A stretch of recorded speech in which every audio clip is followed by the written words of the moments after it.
오늘 하루 북미 간의 기류가 심상치 않았습니다.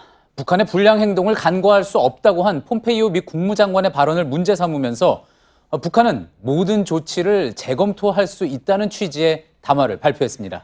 다시 핵 개발로 돌아갈 수 있다는 걸 내비친 건데요. 담화의 명의도 대미 실무 협상을 맡고 있는 최선희 외무성 제1부상이었습니다. 오늘 첫 소식 박현주 기자입니다. 최선희 부상은 폼페이오 장관에 대한 비판으로 담화를 시작했습니다. 폼페이오 장관이 북한을 모독했다며 반드시 후회하게 될 실언이라고 한 겁니다. 지난 27일 폼페이오 장관의 미 재향군인의 연설에 대한 반응입니다. We recognized that North Korea's rogue behavior could not be ignored. 최 부상은 폼페이오 장관의 이 발언이 북미 실무협상 개최를 더욱 어렵게 만들었다고 주장했습니다. 미국과 대화에 대한 기대는 점점 더 사라져가고 있다며 이에 따라 지금까지 모든 조치들을 재검토하지 않으면 안 되는 상황으로 북한을 떠밀고 있다는 겁니다. 지난해 북미 협상이 시작되면서 북한이 취해온 핵실험 중단 등 비핵화 조치를 그만둘 수 있다는 압박입니다. 그러면서 최 부상은 북한의 인내심을 더 이상 시험하려 들지 않는 것이 좋을 것이란 경고도 덧붙였습니다. 하지만 이 같은 담화가 북한이 이어온 강원 양면 전략이란 평가도 나옵니다. 실제로 북한은 지난 2월 하노이 정상회담 결렬 이후 폼페이오 장관에겐 비난을 퍼부으면서도 트럼프 대통령에겐 친서를 보내는 양면 전략을 써왔습니다. JTBC 박현주입니다. 이런 가운데 미국은 북한과 석유 제품 불법 거래에 연루됐다면서 홍콩과 대만의 업체 등을 추가 제재 명단에 올렸습니다. 다만 미국은 이게 새로운 조치는 아니고 기존에 있던 제재를 이행한 거라고 강조했습니다. 그러니까 북한을 압박하되 자극은 하지 않는 일종의 수싸움으로 보입니다. 워싱턴에서 임종주 특파원입니다. 미 재무부가 발표한 제재 대상은 모두 5곳입니다.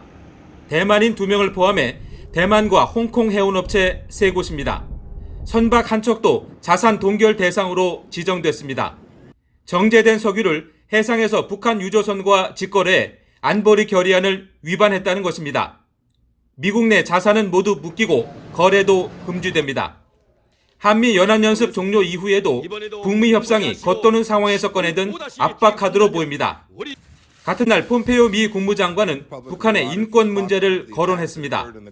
세계 강제실종 희생의 날 성명에서 북한을 강제실종 사례국의 하나로 꼽았습니다. 다만 시리아나 베네수엘라 등과는 달리 정상의 이름을 직접 거론하지는 않았습니다. 미 재무부도 추가 제재가 아닌 기존 제재의 이행이라는 점을 분명히 했습니다. 대화로 풀겠다는 트럼프 대통령의 기조에도 큰 변화는 없어 보입니다. 협상의 주도권을 잡으려는 고도의 수싸움으로도 풀이되는 대목입니다. 워싱턴에서 JTBC 임종주입니다.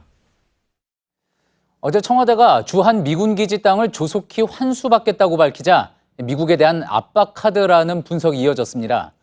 지소미아 파기 결정에 대해 미국 정부가 불만을 표하고 또 방위비 분담금을 올리라고 계속 압박하자 대응에 나섰다는 거죠. 하지만 청와대는 외교 현안과는 전혀 관계가 없다고 반박했습니다. 이서준 기자의 보도 보시고 스튜디오에서 좀 더 자세히 이야기 나눠보겠습니다. 청와대는 어제 미군 기지 반환 문제를 국가안전보장회의 NSC 상임위원회 안건으로 올렸습니다. 회의 뒤 NSC는 26개 미군 기지 조기 반환을 적극 추진하기로 했다며 특히 용산 기지 반환 절차를 올해 안에 추진하기로 했다고 밝혔습니다. 그러자 우리 정부가 미국의 적극적인 대응을 시작했다는 반응이 쏟아졌습니다. 우리 정부가 한일 군사정보보호협정 지소미아 종료를 결정한 것에 그간 미국 정부 관계자들은 불만을 표해왔습니다. 트럼프 대통령이 방위비 분담금과 한미 군사훈련 비용에 대해 직접적으로 언급하면서 분담금 부담이 더 커질 거란 주장도 이어지고 있습니다. 김동엽 경남대 교수는 미국이 일본을 두둔하고 한국에 불만을 표출하는 것에 대해 우리 정부가 할 말을 한다는 메시지를 보낸 것이라고 평가했습니다. 하지만 청와대 고위 관계자는 외교 현안과 무관한 통상적인 회의 결과 발표라며 대미 압박용이 결코 아니라고 했습니다. 한국과 미국은 10여 년 전 기지 땅 반환을 합의하고도 기지 오염 치유 비용을 누가 댈지를 놓고 줄다리기를 벌여왔습니다. NSC 상임위는 사회 경제적 비용이 커지는 이 상황을 타개하기 위해 이 문제를 논의했다는 입장입니다. JTBC 이서준입니다. 이 문제를 취재한 이서준 기자가 지금 스튜디오에 나와 있습니다. 자, 이 기자, 일부 언론의 분석, 전문가들의 분석과 또 청와대 설명 간에 좀 간극이 있습니다. 먼저 이거부터 살펴볼까요? 청와대는 이제 이게 특별하게 어떤 논의를 하기 위해서 회의를 열고 발표한 게 아니라 통상적인 회의 결과를 발표한 거다라는 입장이죠. 어떻습니까? NSC 상임위의 회의 결과는 매주 발표가 되는 겁니까? 네, 그렇습니다. 거의 매주 목요일에 NSC 상임위를 열고 그 회의 결과를 발표를 합니다. 그런데 어제는 이 금요일에 발표가 되어서 그 이례적이라는 지적도 있었는데 이 청와대 고위 관계자는 이 참석하는 상임위원들의 일정에 따라서 수요일 또는 금요일에 열기도 한다고 설명을 했습니다. 실제로 수요일과 금요일에 개최된 적도 이전에 여러 차례 있긴 했습니다. 예. 자, 트럼프 대통령이 지금 더 많은 방위비 분담금을 내라 이렇게 압박을 하고 있지 않습니까? 게다가 또 이제 추석 이후에는 한미 간의 분담금 협상이 본격적으로 시작이 될 텐데, 자, 그러니까 이제 미군 기지 반환 카드를 압박용으로 꺼내든 거라는 분석이 나오고 있는 건데 어떻습니까? 여러 전문가들과 또 언론이 이 분담금과 이번 청와대 결정을 연결지어서 보고 있기는 합니다. 특히 김동엽 이 경남대 교수는 우리 측이 이 주한미군을 위해 간접적으로도 많은 것을 양보했고 또 우리 국민이 겪는 불편, 손해도 엄청난 비용이라는 점을 얘기하려 한 것 같다 이렇게 분석을 했습니다.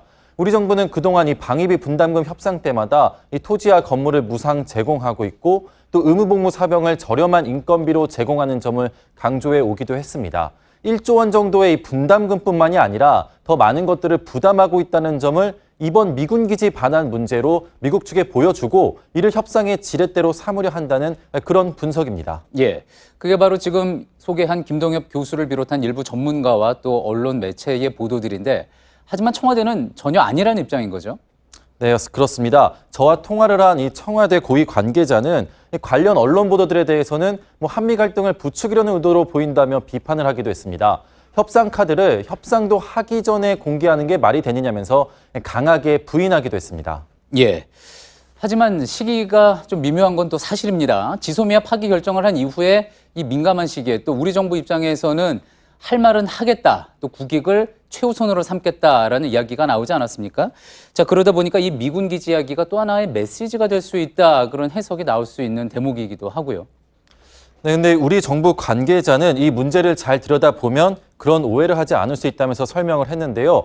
왜 반환이 이 10년 넘게 지지부진한지 그 이유부터 먼저 짚고 넘어갈 것 같습니다.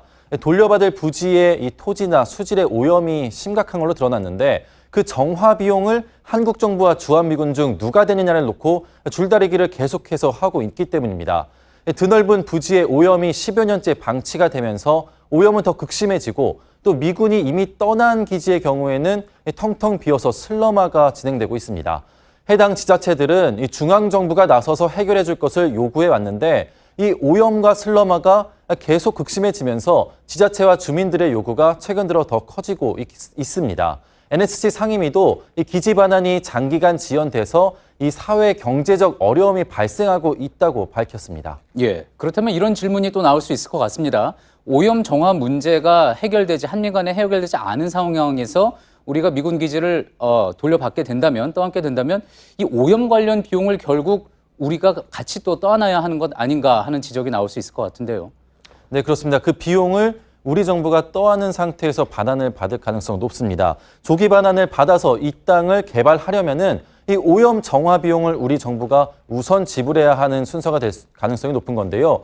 그래서 정부의 한 관계자는 어제 NSC 발표는 도리어 미국 정부가 환영할 만한 내용일 수 있다, 이렇게 분석을 하기도 했습니다. 예. 일각에서는 우리 정부가 선부담을 먼저 하고 이를 방위비 분담금에서 제하는 방식으로 추후에 협상할 수 있다, 이런 얘기도 나오고 있습니다. 예.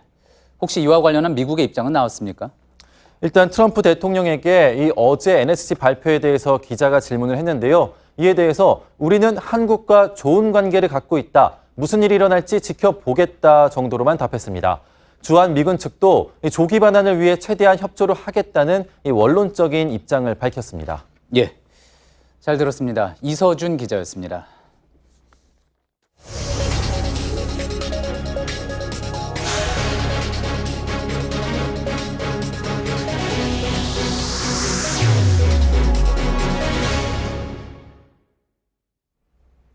네, 다음 주 월요일과 화요일 열기로 했던 조국 법무부 장관 후보자 청문회가 무산될 처지에 놓였다는 소식 어제 전해드렸습니다. 여야가 주말인 오늘도 물밑 협상을 이어갔는데 소득은 없었습니다. 조 후보자 가족을 증인으로 부르는 문제를 놓고 간극을 좁히지 못하고 있는 건데요. 여야는 서로를 비판하며 여론전만 이어가고 있습니다. 허진 기자입니다. 더불어민주당은 다음 달 2일과 3일 예정대로 조국 후보자 인사청문회를 개최하라고 압박했습니다. 자유한국당의 청문회 무산 시도 행위는 마구잡이로 던져댄 의혹들이 인사청문회를 통해 전혀 근거가 없고 허위, 왜곡, 날조로 드러날 것이 두려워 무리수를 두는 게 아닌가 하는 의심마저 들게 합니다. 자유한국당은 조 후보자의 가족이 증인으로 참석해야 한다는 입장을 굽히지 않았습니다. 민주당과 청와대는 대국민 사기청문회를 기획하고 있다. 내실 있는 인사청문회 개최를 원한다면 야당 탓을 중단하고 핵심적인 채택을 수용해야 할 것입니다. 또한 한국당은 핵심 증인의 청문회 참석을 위해선 청문회 일정을 연기해야 한다고 주장하고 있지만 청와대는 일정 연기는 안 된다는 입장입니다. 일부 야당에서는 다시 일정을 더 늦추자는 주장까지 하고 나서고 있습니다. 국회 스스로 만든 법을 어기는 것으로 국회의 직무유기라 하지 않을 수 없습니다. 청와대는 국회가 당초 예정대로 청문회를 진행하지 않으면 다음 달 3일부터는 국회에 청문보고서 재송부 요청을 하겠다는 방침입니다. 청문회를 개최하지 않으면 청와대로선 재송부 요청을 거친 뒤 조 후보자를 장관으로 임명할 수밖에 없다는 겁니다. 한국당은 증인 없는 청문회를 받아들일 수 없고 여당과 청와대는 예정된 청문회 일정을 고수하면서 청문회 자체가 무산될 가능성은 더 커지고 있습니다. JTBC 허진입니다. 네, 이렇게 청문회가 열릴지 불투명한 가운데 한국당은 광화문에 나가 조 후보자 사퇴를 외쳤습니다. 동시에 지지자들은 어서 청문회를 열라고 했는데요. 여기에 한 청년단체가 조 후보자에게 제안했던 대담회까지 열리면서 오늘도 조 후보자를 둘러싼 여러 목소리가 나왔습니다. 서효정 기자입니다. 국회를 비운 한국당은 서울 경복궁역 주변에서 열린 3차 장외 집회에서도 조국 후보자의 사퇴를 요구했습니다. 그러면서 가족들이 참석하지 않으면 청문회에 응할 수 없다고 다시 말했습니다. 사모펀드는 부인을 반드시 불러야 되고 그리고 자녀 입학과 장학금 부당 수령은 부인과 자녀를 불러야 됩니다. 지도부들은 집회가 끝난 뒤 청와대 인근까지 행진했습니다. 휴일인 오늘 조 후보자는 출근하지 않았지만 청문회 준비단 사무실 앞엔 지지자들이 모였습니다. 이들은 한국당이 장외투쟁을 멈추고 청문회를 열어 진실을 밝혀야 한다고 주장했습니다. 온라인에선 실시간 검색어를 통한 지지 움직임이 계속되기도 했습니다. 한 청년단체는 공개 대담회를 열고 딸 입시로 논란이 되는 조 후보자가 청년의 박탈감에 직접 귀를 기울여야 한다고 주장했습니다. SNS를 통해서 자신의 입장을 얘기를 했었잖아요. 실제 조국 후보의 삶이 달랐더라. 청년들에게 와서 직접 듣고 직접 얘기를 해달라. 이들은 조 후보자에게 대담 참석을 제안했지만 조 후보자가 모습을 드러내진 않았습니다. JTBC 서효정입니다. 어제 청와대가 검찰에 조국 후보자와 관련한 수사 내용을 언론에 흘렸는지 수사하라고 촉구했었죠. 검찰이 오늘 다시 한번 사실이 아니라는 공식 입장을 내놨습니다.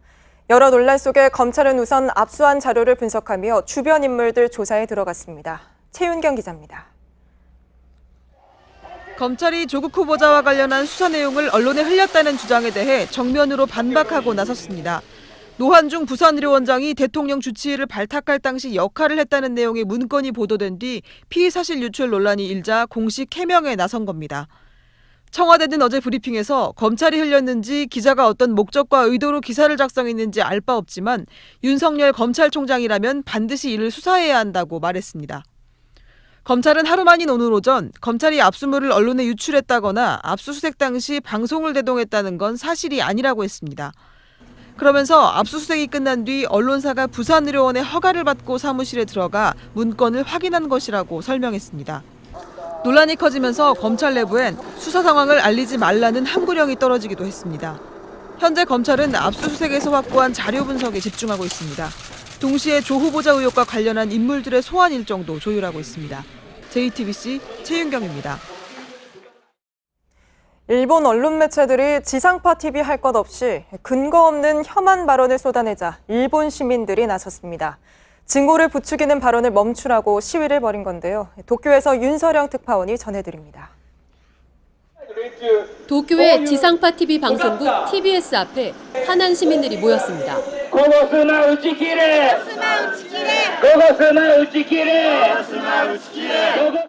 지난주 이 방송의 계열사 시사 프로그램에 나온 혐한 발언을 규탄하기 위해서입니다. 이날 방송에서 한 패널은 일본인 여성 관광객이 한국 남성에게 폭행당한 사건을 언급하다 한국을 싸잡아 욕하고 女性観光客をその国のね、訪れた国の男が襲うなんてのはね、これはもう世界で韓国しかありませんよ。 심지어 보복 폭행도 권장했습니다. それは日本男子も韓国女性が入ってきたら暴行しなきゃいけないからね。いや、それは 이런 언론의 혐한 조장에 시민들이 맞서기 시작한 겁니다. 시민들은 직접 만든 피켓을 들고 나와 항의 집회에 참석했습니다. 차별적인 내용을 아무렇지도 않게 내보내는 방송사를 향해 목소리를 높였습니다. 視聴率が取りたいのかわからないですけど、非常に無責任にメディアでそういった喧嘩ムードが垂れ流されていると思います。 이런 가운데 한국에 대한 수출 규제 조치에 항의하는 집회도 열렸습니다. 일본 지식인들의 아베 정부 규탄 성명 한국은 적인가로 촉발된 집회인데 이 서명에 동참한 시민들이 한 달여 만에 9천 명을 넘겼습니다. 도쿄에서 JTBC 윤서령입니다. 오늘 우리 국회의원들이 독도를 방문하자 일본 정부가 우리 정부에 항의했습니다. 더불어민주당 서른 의원식 박찬대 이용득 의원, 무소속 손금주 이용주 의원 등 국회의원 6명은 오늘 독도를 찾아 일본의 수출 규제 조치를 규탄하고 과거사 반성을 촉구했습니다. 그러자 일본 외무성 가나스키 겐지 아시아대양주 국장은 주일 한국 대사관 공사에게 전화를 걸어 다케시마는 일본 고유의 영토라며 극히 유감이라고 항의했다고 일본 언론이 보도했습니다. 어젯밤 충북 충주의 한 화학제품 공장에서 폭발 사고가 났습니다. 화학물질을 합성하던 중에 사고가 난 걸로 보이는데 폭발이 어찌나 컸는지 공장 벽면이 떨어져 나가고 유리창이 뜯겨나갈 정도였습니다. 8명이 다치고 1명이 실종됐습니다. 정영재 기자입니다. 캄캄한 밤, 불꽃이 번쩍이더니 땅이 흔들립니다.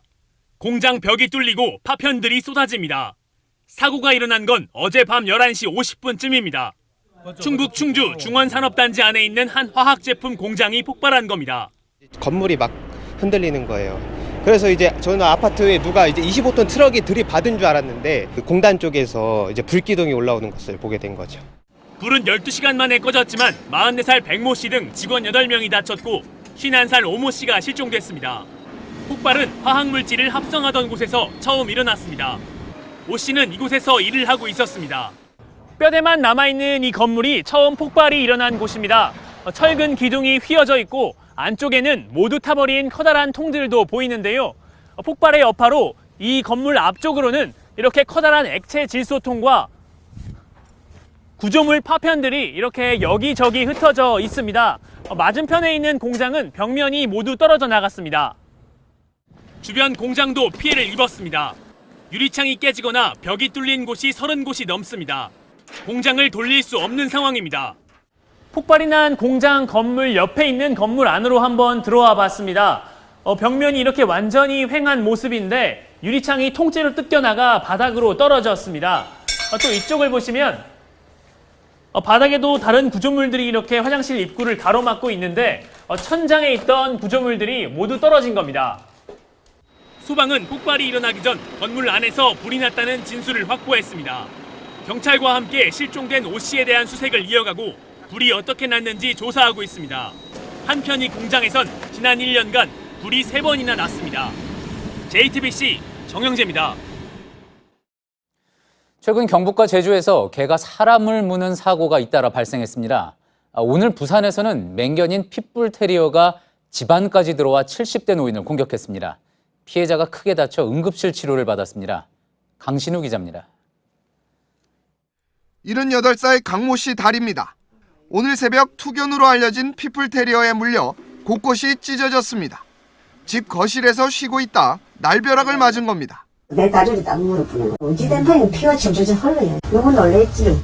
목줄 풀린 피플테리어는 산책 나간 아들이 데리고 나갔던 진돗개를 먼저 공격했습니다. 진돗개와 싸우다 집 안까지 들어왔고 이후 거실에 있던 강 씨를 덮친 겁니다. 우리 개 이제 끌고 나오니까는 저기서 기다리고 있다가 우리 개를 보자마자 뛰내려왔습니다. 함께 있던 남편은 야구방망이를 써 아내로부터 개를 겨우 떼어냈습니다. 출동한 소방관은 개를 잡아 구청에 넘겼습니다. 구청은 피플테리어 주인이 나타나 개를 찾아갔다고 밝혔습니다. 경찰은 개 주인을 상대로 과실 여부를 조사할 예정입니다. 한 번 물면 쉽게 놓지 않는 피플테리어는 도사견, 스테퍼드셔 불테리어 등과 함께 맹견으로 분류됩니다. 3년 전에도 경기도 용인에서 피플테리어에 70대 여성이 물려 다리가 절단되는 사고가 벌어지기도 했습니다. JTBC 강신호입니다. 오늘 인천에서는 성소수자들의 행사인 퀴어 문화 축제가 열렸습니다. 지난해에는 축제를 반대하는 쪽과 부딪히면서 행사가 무산됐는데 올해도 반대 집회는 있었지만 충돌은 없었습니다. 홍지용 기자입니다. 인천 도심 한복판에 무지개색 깃발이 내걸렸습니다. 무지개는 성소수자의 인권을 상징합니다. 성소수자는 죄인이 아니다! 성소수자는 죄인이 아니다! 우리는 여기에 있다! 성소수자의 성적 다양성을 알리는 축제에 함께한 참가자들은 행진도 이어갔습니다. 이 축제는 2000년 서울에서 처음 시작돼 매년 전국 각 지역에서 열리고 있습니다.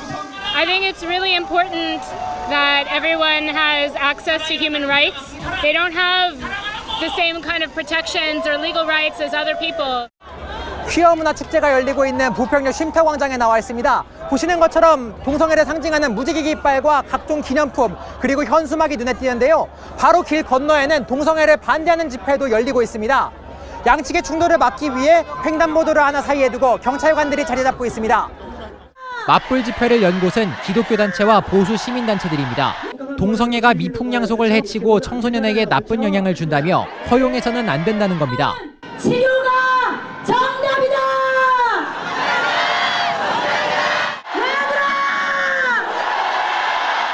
지난해 인천에서 첫 퀴어 축제가 열렸는데 양측이 몸싸움을 하며 마찰을 빚어 행사가 중단됐습니다. 올해도 일부 참가자들 사이에 거친 목소리가 오갔지만 경찰의 제지로 큰 충돌은 없었습니다. JTBC 홍지용입니다.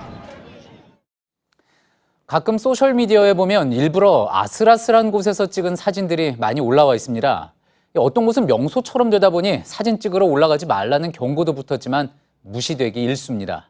이혜원 기자가 현장을 가봤습니다. 산속 바위를 아슬아슬 걸어가더니 좁게 파인 틈에 다리를 뻗어 앉습니다. 바로 아래가 낭떠러지인데 스릴 있는 사진을 찍었다는 인증샷을 쉽게 볼 수 있습니다. 지난 4월엔 40대 등산객이 북한산에서 사진을 찍다 10m 아래로 떨어져 다쳤습니다. 야경이 예쁘기로 소문난 낙산공원에서 성벽을 따라 사람들이 오릅니다. 공원 곳곳에는 이렇게 한양 도성을 아껴주세요라는 안내판이 붙어 있습니다. 가까이 가서 읽어보니까 성벽 위에 올라가면 사고의 위험이 있다며 올라가지 말라고 적혀 있는데요. 잘 지켜지고 있는지 확인해 보겠습니다. 셔터 소리가 들리고 한 여성이 성벽 위에서 자세를 잡고 있습니다. 서로 사진을 찍어주고선 성벽을 밟고 내려옵니다. 이런 모습이 올라가는 길목 곳곳에서 보입니다. 성벽에 올라 한참을 앉아있는 남녀도 있습니다. 보는 주민들이 더 불안해합니다. 더 많아요. 더 많이 와요. 저는 안 되는데 그렇게 올라가더라고. 우리도 말해요. 내려오라고. 600년 역사의 한양도성은 사적 제10호로 훼손하면 문화재보호법에 따라 처벌받을 수 있습니다. 곳곳에 설치된 CCTV가 24시간 촬영합니다. 하지만 일일이 제지하는 건 어렵다는 게 관리 부서의 설명입니다. 어떤 데 보면은 성벽에 거의 누워있는다니까요. 도성 위에 올라가고 그러면은 저희가 모니터링 하다가 경고방송을 하고 있어요. 아슬아슬한 추억을 만들려다 본인은 물론 다른 사람들에게도 불쾌한 기억만 남길 수 있습니다. JTBC 이예원입니다.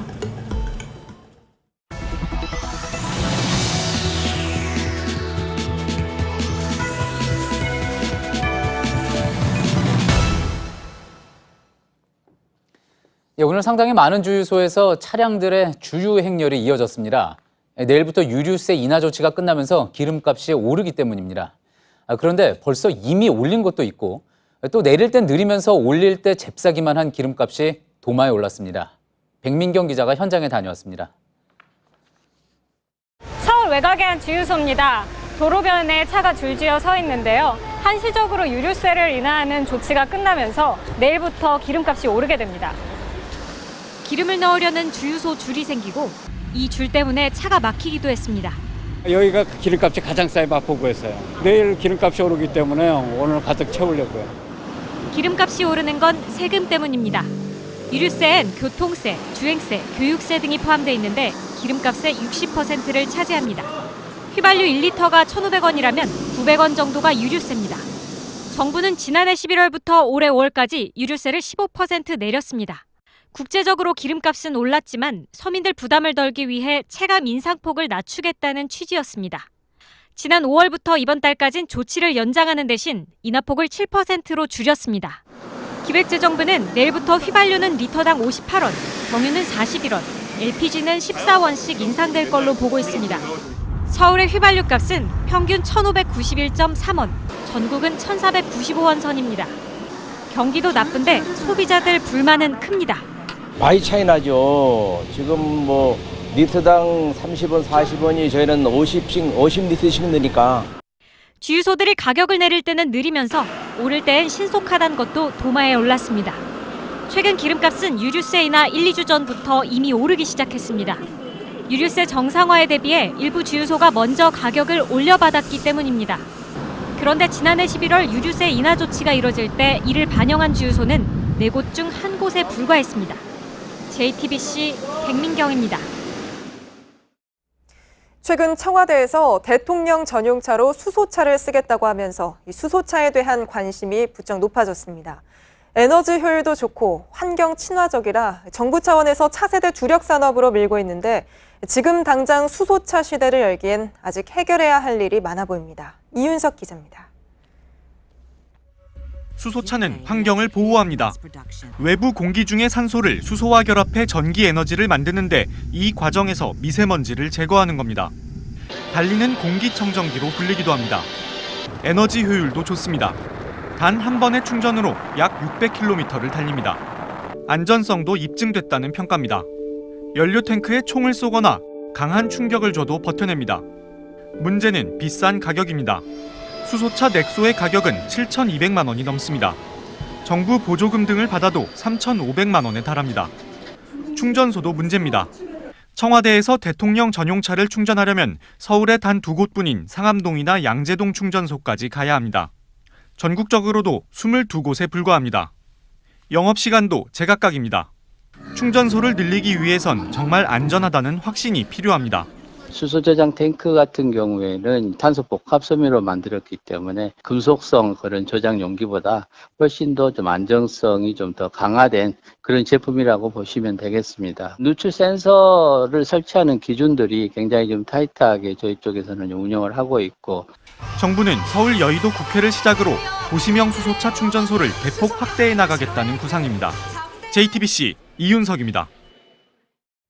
전기차 등의 필수품인 배터리를 놓고 LG와 SK의 싸움이 갈수록 커지고 있습니다. 해외 소송전이 뜨거워지면서 양측 모두 매달 50억 원 정도를 미국 로펌에 주고 있다고 하는데요. 이렇게 우리 기업들끼리 싸우는 사이 일본과 중국의 경쟁사들만 득을 볼 거란 우려도 나옵니다. 이한주 기자입니다. 두 대기업의 다툼은 지난 4월 시작됐습니다. LG화학이 전기차 최대 시장인 미국에서 SK이노베이션을 상대로 소송을 낸 겁니다.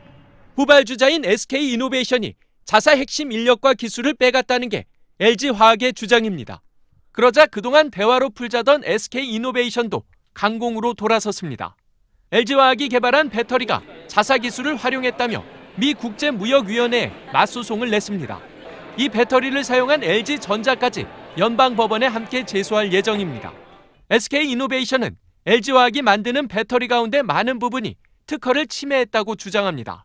그러나 LG화학은 특허와 연구 개발비만 비교해도 이런 주장은 맞지 않는다고 맞서고 있습니다. 소송전이 가열되면서 두 기업 모두 막대한 비용을 쓰고 있습니다. 매달 미국 로펌에 내는 비용만 50억 원씩으로 양측 모두 법률 비용으로만 최소 1,500억 원을 쓸 것으로 예상됩니다. 소송 결과에 따라 미국 시장에서 제품을 팔지 못하게 될 수도 있습니다. 집안 싸움에 중국과 일본 경쟁사만 어부지리를 얻을 것이라는 우려까지 있습니다. JTBC 이한주입니다. 홍콩 경찰이 이번 시위를 이끌어온 20여 명을 이틀 동안 집중적으로 체포했습니다. 이어서 오늘 집회도 모두 허가해주지 않았는데 그래도 시민들이 곳곳에 모여 목소리를 내기 시작하면서 작은 충돌이 일어나기도 했습니다. 최하은 기자입니다. 홍콩 경찰이 시위를 이끌어온 입법회 의원 2명을 어제 체포했습니다.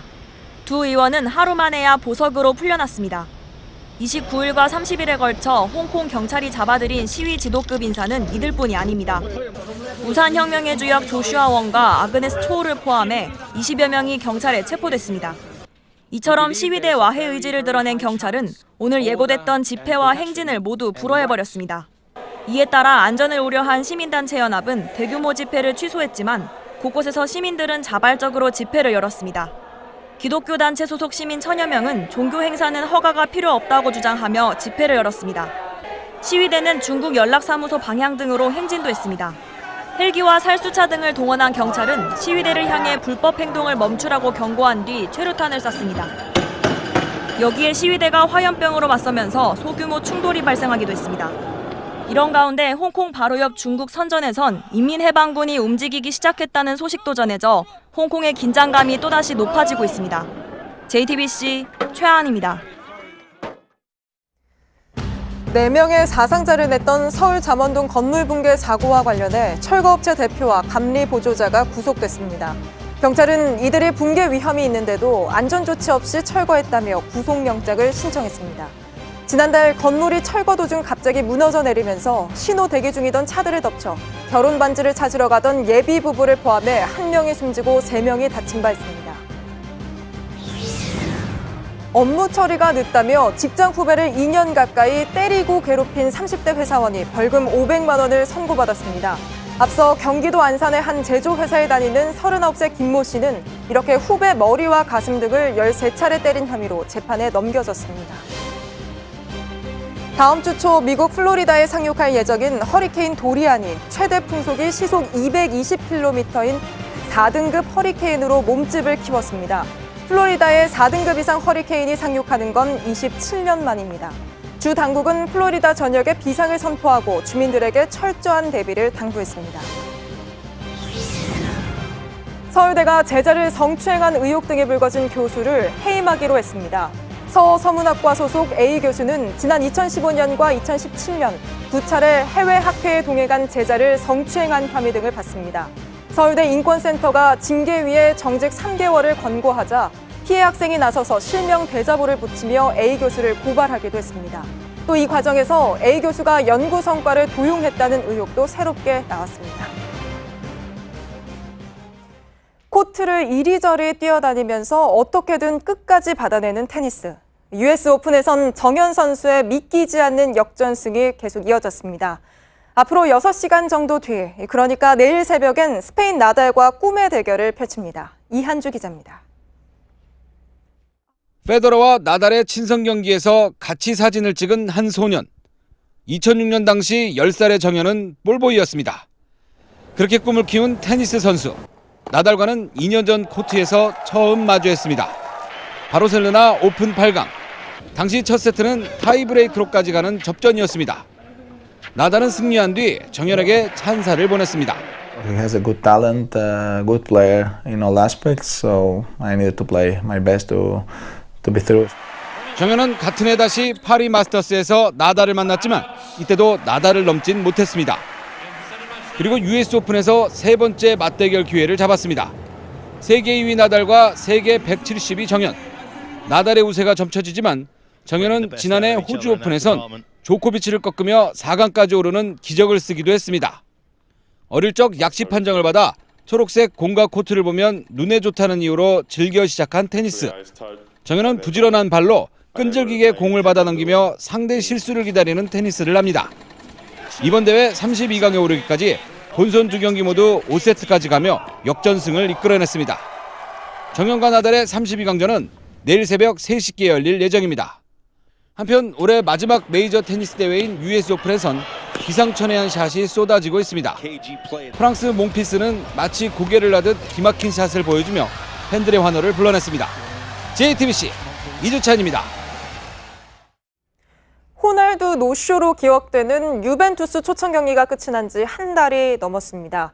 프로축구연맹이 초청 경기 주최사 더 페스타를 상대로 위약금 7억 5천만 원을 물라며 소송에 들어갔는데요. 그런데 그 피해는 온전히 축구 팬들에게 돌아간 건데 지금껏 팬들을 향한 대책은 나오지 않고 있습니다. 문상혁 기자입니다. 호날두가 적어도 45분은 뛴다는 계약까지 했지만 프로축구 올스타와 친선 경기에서 이를 지키지 않은 유벤투스. 축구 팬들의 분노는 집단 소송으로 치달았습니다. 프로축구 연맹은 행사 주최사 더 페스타에 7억 5천만 원의 위약금을 물라며 소송에 들어갔습니다. 호날두가 경기에 나서지 않은 것은 물론이고 유벤투스가 예정된 경기 시간을 1시간 늦춘 것 등 5가지 계약 위반 내용을 지적했습니다. 사유를 불문하고 더 페스타의 규칙 사유로 봐야죠. 주최사니까. 프로 연맹을 향한 비판도 이어집니다. 친선 경기는 대한축구협회 회원단체만 주최할 수 있는데 더 페스타가 친선 경기를 주최했던 건 프로축구연맹 동의 없이는 불가능하기 때문입니다. 한국 프로축구연맹이 더 페스타가 이 경기를 개최하는 과정에서 동의를 해줬대요. 그래서 그 부분에 대한 책임을 물을 수 있는지 저희가 지금 법적으로 좀 검토를 하고 있어요. 더 페스타는 지난달 유벤투스에 계약 위반에 대한 위약금을 청구할 의사를 드러냈지만 아직까지 분명한 입장을 내놓지 않고 있습니다. 연맹은 더 페스타는 유벤투스의 책임을 떠넘기는 사이 피해자로 남은 축구 팬들만 답답해하고 있습니다. JTBC 문상혁입니다.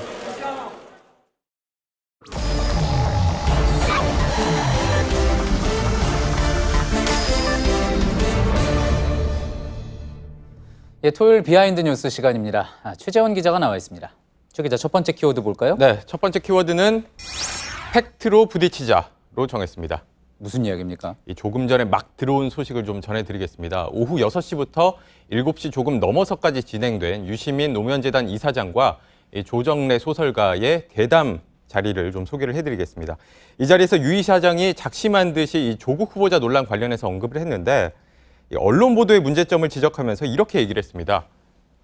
현재까지 의혹은 결론 내리기 충분치 않다. 그러면서 조 후보자 측 해명과 또 의혹 제기하는 쪽 서로 주장하는 팩트를 청문회에서 부딪히게 하자라고 말을 했습니다. 예, 그러니까 일단 청문회를 빨리 열자. 그래야지 양쪽이 팩트로 부딪히면서 뭔가 논란을 끝낼 수 있지 않겠느냐 그런 이야기군요. 네, 유 이사장 말은 조국 후보자 말고는 안 된다는 얘기 아니고 좀 합리적으로 논쟁을 벌여보자 이런 얘기라는 겁니다.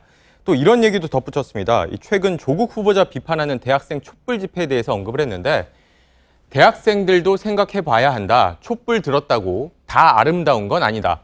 합리적으로 추론해서 결론 내려야 한다라고 말을 했습니다. 예. 방송에서 괜히 마스크 얘기했었다가 엇길로 나갔다면서 한 발언인데 그제 한 라디오 방송에 출연해서 했던 발언을 좀 해명을 한 겁니다. 당시 발언이 뭐였는지는 직접 들어보시죠. 예. 우리가 진실을 말해야 될 때, 그리고 이것을 비판하면 불이익이 우려될 때, 이럴 때 익명으로 이제 신분을 감추고 투쟁을 하거나 마스크를 쓰거나 그러는 거지. 지금 조국 욕한다고 해서 대통령 비난한다고 해서 누가 불이익을 줘요? 예, 유 작가의 이 발언을 놓고 이제 민주당 내부에서도 여러 가지 이야기가 나왔었죠. 맞습니다. 최근 이 민주당 내에서 좀 조국 후보자 관련해서 쓴소리 내고 있는 박용진 의원이 여기에 대해서 발언을 했는데 한 방송에 출연해서 이렇게 얘기를 했습니다. 도와주려는 의도 알겠지만 한 번에 검찰과 언론, 대학생이 모두 등 돌리게 만드는 일을 하신 것 같다라면서 유 이사장을 겨냥해서 오버하지 말라라고 말을 했고 예. 또 여기에 또 같은 당의 친문 계열인 이 전재수 의원도 끼어들었습니다. 이 두 사람이 71년생 동갑내기인데요. 이 자네 발언이 어떻게 악용되고 있는지 주의를 한번 둘러보시게 제발 오버하지 마시게라고 서로 이 오버라는 표현을 쓰면서 민주당 내부에서도 유 이사장 발언을 놓고 좀 논쟁이 벌어졌습니다. 예, 그러니까 너무 오버하지 말라, 과하게 가지 말라 그런 이야기였는데 누가 오버를 하고 있는지에 관련해서도 논란으로 좀 이어진 모습이군요. 어찌 보면 조국 후보자를 둘러싼 지금 여권 내부의 분위기가 좀 드러나는 대목인 것 같기도 합니다. 맞습니다. 이 민주당은 지금 당 차원에서 조국 후보자 방어를 위해서 결집하고 있고 좀 조금 전 보셨던 유 이사장 또 이재명 지사, 김부겸 의원 같은 또 당내에서 잠룡으로 분류되는 인사들이 공개적으로 최근 발언을 하고 있습니다. 그런데 이런 와중에도 내부에서는 젊은 세대의 불만을 너무 외면하는 게 아니냐 이런 지적도 제기되고 있는 상황인 겁니다. 예, 알겠습니다. 다음 키워드 볼까요? 네, 다음 키워드는 선배가 후배에게로 정했습니다. 누가 선배고 누가 후배입니까? 검사 선후배 사이 홍준표 전 자유한국당 대표가 윤석열 검찰총장에게 한 말을 소개해드리겠습니다. 예. 소셜미디어에 이런 글을 썼습니다. 내용을 소개해드리면 조국 후보자 수사 관련해서 윤 총장에게 국민만 보고 가라. 정권은 순간이지만 국민의 검찰은 영원하다. 검사는 그만둬도 변호사로 할 수 있으니 먹고 살 수도 있다라고 썼습니다. 예. 최근 조국 후보자에 대한 검찰의 압수수색도 있었고 피의 사실 누출 논란도 있었고 그러다 보니 이제 홍 전 대표가 이와 관련된 글을 쓴 거군요. 네, 사흘 전에도 윤 총장 얘기를 썼습니다. 이때는 뭐라고 썼냐면 이 청문회에서 이렇게 얘기를 했다. 정치적 고려 없이 헌법 원칙에 따라 수사하겠다고 말을 했다. 그러나 그렇다고 해서 야당이 환호 작약할 일은 아니다. 그 다음이란 얘기는 조국 후보자 수사 다음은 패스트트랙 관련 수사가 기다리고 있다라고 써놨습니다. 결국 그러니까 한국당도 긴장을 하라. 양쪽을 다 공격하는 그런 모습인데 후배인 윤석열 총장을 뭐 독려한다고 할까요? 또 그런 모습이군요. 네, 일단 홍 전 대표가 이런 글들을 쓰는 것 역시 이 후배인 윤 총장이 지금 이 수사 어떻게 하느냐에 따라서 자신이 반사 이익을 얻을 수 있기 때문 아니냐 이런 말이 나오고 있습니다. 예. 홍 전 대표가 내년 선거 준비하면서 지금 문재인 정권 비판 또 친박 중심의 현 자유한국당 체제의 비판을 좀 집중하고 있는데 단순하게 말씀드리면 홍 전 대표가 비판하고 있는 대상들의 약점을 윤 총장이 지금 틀어쥐고 있다고 얘기할 수 있는 상황인 겁니다. 지금 조국 후보자 수사 또 패스트트랙 수사를 지휘하고 있는 상황이기 때문입니다. 예. 자, 그러니까 다시 정리를 하면은 홍 전 대표가 윤석열 총장을 뭐 치켜 세운다고 해야지 될까요? 독려를 하는 게 결국 자신에게 도움이 될 거라고 보기 때문이다. 그런 이야기인 거죠. 네, 또 한 가지 말씀드릴 것은 이 윤 총장을 통해서 자신의 과거 검사 시절 활약을 다시 좀 투영하고 있는 게 아니냐 이런 말도 있는데 윤 총장이 국민만 보고 가라라고 쓴 글에 이런 말도 좀 덧붙여 놨습니다. 이 1993년 슬롯머신 비리 사건 때 나도 청와대 압박을 받았었다라면서 본인의 검사 시절 얘기도 또 같이 덧붙여 놨습니다. 예. 그렇군요. 슬롯머신 비리 사건 1993년. 이 드라마 모래시계의 배경이 됐다고 해서 이제 본인이 또 모래시계 검사다 그렇게 이야기하지도 않았습니까? 네, 그 사족이긴 하지만 그 부분을 조금 바로잡을 필요는 있는데 홍 전 대표도 본인이 모래시계 검사라는 점을 좀 강조하긴 했었지만 이 드라마 작가였던 송진아 작가가 2년 전에 좀 관련 사실을 바로잡은 일이 있었습니다. 예. 본인이 드라마 준비하면서 10대 명 정도의 검사들을 직접 만나서 취재를 했었는데 홍 전 대표도 그 중에 하나였을 뿐이다라고 당시에 바로잡은 일이 있었습니다. 예, 알겠습니다. 잘 들었습니다. 비하인드 뉴스 최재원 기자였습니다. 일요일인 내일 서울 등 중부지방은 낮 최고 기온이 30도 미만으로 선선하고 흐린 날씨를 보이겠습니다. 남부지방엔 비 소식이 있는데요. 제주도와 남해안은 50에서 150mm, 그 외 남부지방은 30에서 80mm, 제주도 산지는 300mm까지 비가 오겠습니다. 예, 저희가 오늘 준비한 소식은 여기까지입니다. 시청해주신 여러분 고맙습니다.